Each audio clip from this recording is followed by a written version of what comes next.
are here on A1.1 Water Continue. We are now going to talk about the physical properties of water. Reminding here that there's the guiding questions. I will keep the required guiding questions showing up again for you to be reminded that these questions need to be in the back of your head as you learn the information. Now we are going to work on 3 different areas of the water. Of course, we're going to talk about the cohesion of water and hydrogen bond has to do related to this. We're also going to talk about adhesion, what exactly is, and of course we're going to talk about all the solvent properties of water and how that helps as a transport. So these are the 3 statements that we're going to be focusing in this video. So what exactly by the end of this video should you know? You're definitely going to know how the water is attracted to other waters as well as other molecules.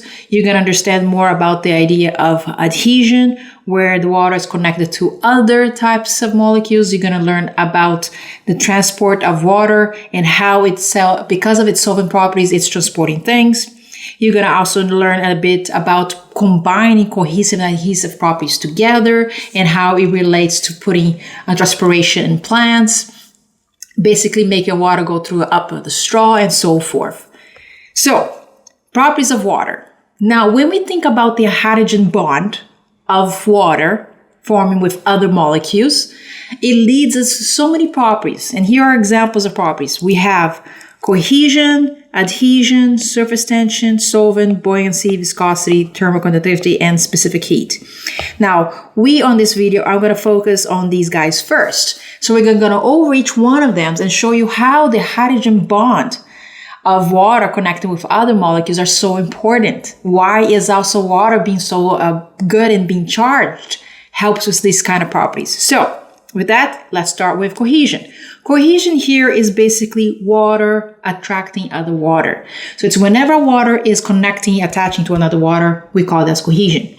Whenever we are attacking water with another material that is not water, we call that adhesion, as you can see here through the drawings. Now, let's understand more this concept of cohesion, adhesion, and how they can work together. So here you see a straw that is basically inside a beaker of water. And you can see that the water usually will come in here and will fluctuate all the way up here. And of course, this is known as the capillary action. So what exactly is capillary action? Just for you to get a little bit of a concept here, let's just say we have a water molecule here. And this water molecule is attracted to the wall here. Now, what is this wall? This wall might be negatively charged. And you know that water has a positive charge from the side of the hydrogen. So that will be attracted and it will touch here, right? The positive side of the water will be attracted to the negative side of the straw. They get connected. But guess what? That water is not moving up by itself. Right next to this particle, there might be another particle that is a water particle that is attracted to the charge of the one. A positive one is attracted. So as this one molecule is moving upwards, the other one is moving with him because it's attracted to him. So you will see water molecules just going up like this as it goes up, and water molecules behind it will go up. So which one is what? The water molecule that is touching the wall, that's adhesion property, and the other water molecule that is just attracted to the other water, and like, I'm going to go with you, that's cohesion. So together, adhesion, cohesion, they keep moving up through the straw, and that is known as capillary action. But this does not only happen in the straw, it actually happens in plants, and it's very, very important for the plants. Why? Basically, you have water found in the soil, right? And you want to get that water in the soil to go up through the plant all the way to the leaf. Now, this is a small plant, of course, but think of those huge trunks of plants that you need to get that water from the soil all the way to the tip.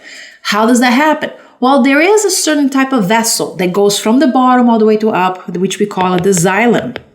So xylem, think of a tube that is going from the bottom of the plant, which is touching the soil, all the way up to the leaf on the top of the tree.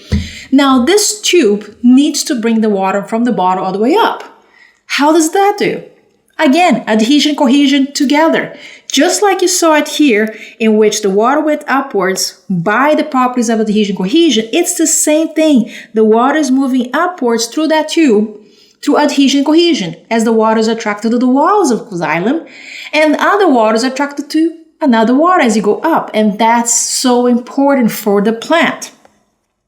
So another reason why water is so important, it comes to the property of surface tension. Now, what is surface tension? It is still using the property of cohesion. What does that mean? Well, we know cohesion is attracted to water, is attracted to another water. Now, what is this bond right between that? That is a hydrogen bond, right? That is connecting them. So imagine if you had in the ocean a ship right here and you have that water. Now, what is that water made? It's made of a bunch of water attached to each other. And what is keeping these waters together? Cohesion, the attraction of water to water. Now, the bond between these guys are so strong. They think of people like this. They're holding their hands so strong, right? I know I'm not a great designer here, but just think they're holding each other so strong, their hands. For you to break these bonds right here, it's going to take a lot of tension. And that's why it's called the word tension here. And the surface, because here is the surface, this area right here. This right here, it is the surface, right? And in that surface, you can see that the tension is holding on. Those water molecules are holding to each other very tightly. Now, what makes them hold tightly? Hydrogen bonds. So even the ship will not sink simply because you have a massive amount of water molecules holding each other through hydrogen bonds very strongly. It will take a lot of tension that will push it downwards in order to break. And that means only if you actually let more water on top inside of this ship and it all goes down. So again, it's called surface tension. You can also see insects. Insects can flow on top of water again because they are light compared to the bond that is happening between water. Or even if you put a droplet of water, you will see that the waters will hold each other so closely. And again, that's cohesion. That's the hydrogen bond keeping them holding. So now let's talk about the properties of water as a solvent. Now, it's a universal solvent.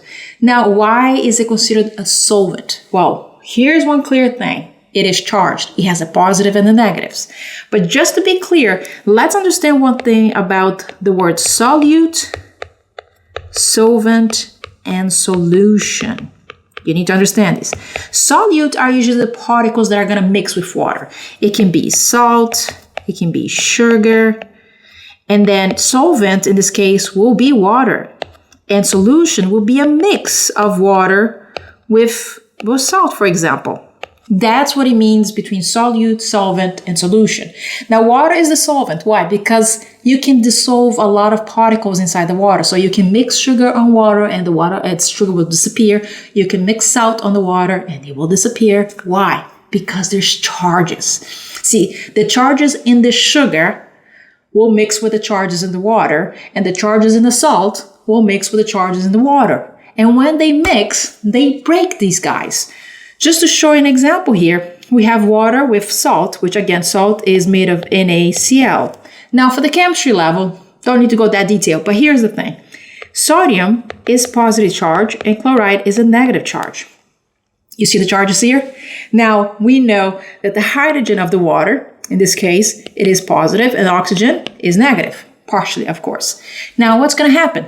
Obviously, you're going to see that the positive sodium will connect with the oxygen and the negative chloride will connect with the hydrogen.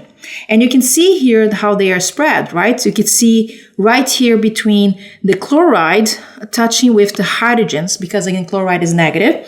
And you can see that the oxygen is connecting with the sodium, which is again is positive. So the charges are separating the salt. It's basically disintegrating salt. The positive parts of the salt is going one section and the negative parts. So that's what we call dissolving. And that's exactly what water do. Just because the water has these charges, it can connect this kind of dissolvings going on with salt, with sugar, and so many other particles. So what is important for all this information is to know different types of particles that are considered charged and the ones that don't. Now, we say a particle that is able to dissolve in water as hydrophilic. The word hydro here means water, and the word philem means love. So it's loving water. And that means anything that is polar, and when I say polar, that means charged molecule, or ions, which means it also has charge. Any of these two will be able to dissolve in water. NaCl, glucose, amino acid, oxygen in case here, usually it will dissolve because of hemoglobin. Okay, hemoglobin will be able to get it in. So if you notice, these are also particles that are fully charged, and that means that these are particles that go where? In the blood. You can transport them. Now, on the other hand, you have the hydrophobic, which means hates water. The word phobic means fear. And these are usually particles that are very large and non-polar. When I say the word non-polar, I mean negative. That means they have no charge. It's no charge whatsoever, zero. Usually fat and oil, and that's why you know that fat and oil never mixes with water, because they're non-polar, they don't have a charge. Now, there might be some fats that can be both hydrophilic one side and hydrophobic another side, like cholesterol, lipoprotein, and phospholipid, which is good news because we need that in our body. But remember, only the hydrophilic side of these fats will interact with water. The hydrophobic part of them will stay away from water. Okay? So, with that, what else can we use the water for? Metabolism. Every single particle that is charged will have water there to break it down. Enzymes. Do you know that most of the enzymes in your body will need water in order to function? Plasma. Your blood is made of water. So all the things that they want to transport, they dissolve in the blood because the water is there as a universal solvent. And of course, we have the plant phloem sap. Now, what is the plant phloem sap? This phloem is basically a tube just like the xylem, right? The only difference between the xylem and the phloem is that the phloem is transporting sugar, while the xylem of the plant was just transporting water. So this is just basically molecules going up and down on the phloem, and the xylem is just the water going up. These are the tubes that are found inside a plant, as that they are transport. Think of them, they're the blood vessels of the plant. So this is what happens. Water is in there in order, for example, water can be found right here inside the phloem, and it helps transport the sugars all over the place. So hemoglobin is another one that you find in the blood. What exactly it does? It transports oxygen and CO2 sometimes. And of course, hemoglobin being the hydrophilic part will carry the oxygen. So the hemoglobin dissolves in the water, be able to move around the water. And as it goes through the water, it's carrying the oxygen, which cannot do this place. So right here, your example of showing where the water is. You know that the water is located right on this area right here on the cytoplasm. But the water of the cytoplasm is not the same solution that you find inside the nucleus, which obviously is not the same kind of water solutions that are found here. So what do you have to do? You have to separate the solution of the nucleus from the solution of the cytoplasm from the solution of outside the cell. All of these have a different situations. So for that, if you want to separate the outside from the inside, what do you need? You need aquaporins, which are these are channels in which water can pass through. As you can see, the channel here allowing the water to pass through. Now, obviously, that's when the cell membrane does not have any permeability towards water. So water will have to go through these channels. Now, this is only because water is charged. So just keep it in mind that water, right here, as a final, you need to know the difference that water can be adhesive or cohesive. You also have to give examples of cohesive, like I did with the capillary action. You also have to talk about adhesive, where it's connected to other molecules. Talk about water being a good solvent. Talk about molecules that dissolve in water and the ones that cannot dissolve in water. And of course, here are the examples that I went through, showing the different ones that can go in and out. Also, when we talk about dissolving, what are the ones carrying the blood? Glucose, amino acids, cholesterol, fats, all of these can be transported in the blood somehow because a part of them is hydrophilic or because they're attached to something that is hydrophilic. And of course, the last, explain how the properties of water affect its role as a metabolic medium. When they say the word metabolic medium, automatically think of blood. Means of transport, automatically think of blood. That means talk how water is a universal solvent. And that means it can transport so many nutrients because a lot of these units can easily dissolve on water, simply because water is charged. Again, this talks about water is linked to a role as a medium metabolism. The same kind of question. Explain how the cohesive and adhesive properties of water are linked to the roles of medium transport in animals and plants. Once again, because there is adhesion and cohesion, you can have water transported in xylems and phloems of plants. They go upwards. Or again, you want to separate a certain area of the cell inside the cytoplasm, a completely different connection to what is happening inside the nucleus or outside. So water has its own ways of doing it simply because it is charged. On the next video, I'm going to focus on the next properties of water, which can be buoyancy and all its thermal properties and so forth. So this is it for this video. And once again, with NAIB, you can get that 7. I'll see you in the next video.